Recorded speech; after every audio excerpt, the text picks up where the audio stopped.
औज़ुबिल्लाहिमिनश्शैतानिर्रजीम बिस्मिल्लाहिर्रहमानिर्रहीम। अस्सलाम वालेकुम स्टूडेंट्स, कैसे हैं आप लोग?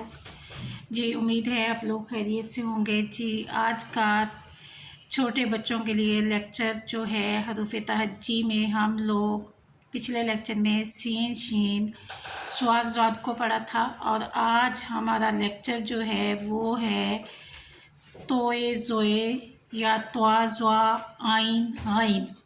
जी पहला लफ्ज़ है त्वा। देखें कहाँ से शुरू होता है, लाइन के ऊपर आता है। ये देखें, हम इसको त्वा कहेंगे। ये देखिए, तोय भी कहते हैं, त्वा भी कहते हैं। ये देखें, ये लाइन के ऊपर बच्चों को इस तरह से सिखाएंगे। तोय से मुतल्लिक़ जो अल्फाज हैं इससे बनने वाले वो बताएं। तोय से तोता बनता है। ये देखें, इस तरह से लिखेंगे हम तोए। तोए या त्वा कहेंगे और जो ज़्वा है या ज़ोए है वो भी बिल्कुल ऐसे ही लिखा जाएगा, उसके ऊपर नुक्ता आ जाएगा। ये देखें जी, बिल्कुल सिंपल और बहुत सादा तरीका है, आसान तरीका है। बच्चे को पहले बताएं कि वन की तरह से या अलिफ की तरह से लिखने के बाद नीचे इस तरह से सर्कल सा बना देना है तो क्या बन जाएगा, ये तोए ज़ोए बन जाएगा। और उसके बाद अगला लफ्ज़ है हमारा आइन आइन।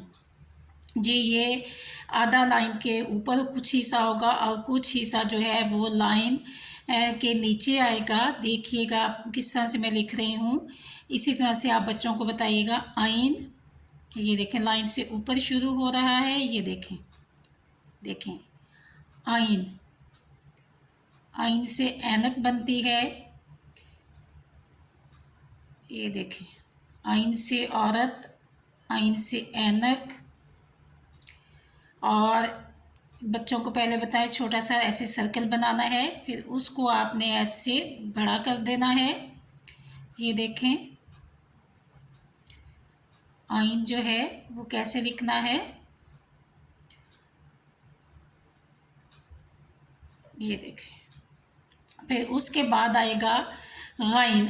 अगला लफ्ज़ जो है वो गाइन के बिल्कुल इसी अंदाज में लिखेंगे, लेकिन एक नुक्ता ऊपर आ जाएगा तो वो बन जाएगा गाइन। गाइन से गुब्बारा। ये देखें कैसे लिखना है, बिल्कुल आइन के शेप में है लेकिन एक ऊपर नुक्ता आएगा तो ये गाइन बन जाएगा। जी आपने इस हरूफ तहज्जी को इनको आपने कम से कम बच्चों से 2-2 सफ़ात लाजमी प्रैक्टिस करवाया करें ताकि बच्चों को अच्छी तरह से ज़हन नशीन हो जाए और बच्चे जो है अच्छी तरह से पहचान इनकी सीख जाएं। और कम से कम 2 दिन जो है इन हरूफ की जो है प्रैक्टिस करवाएं ताकि बच्चों को अच्छी तरह से याद हो जाए और बच्चे इनको भूले नहीं। ओके, अल्लाह हाफिज़।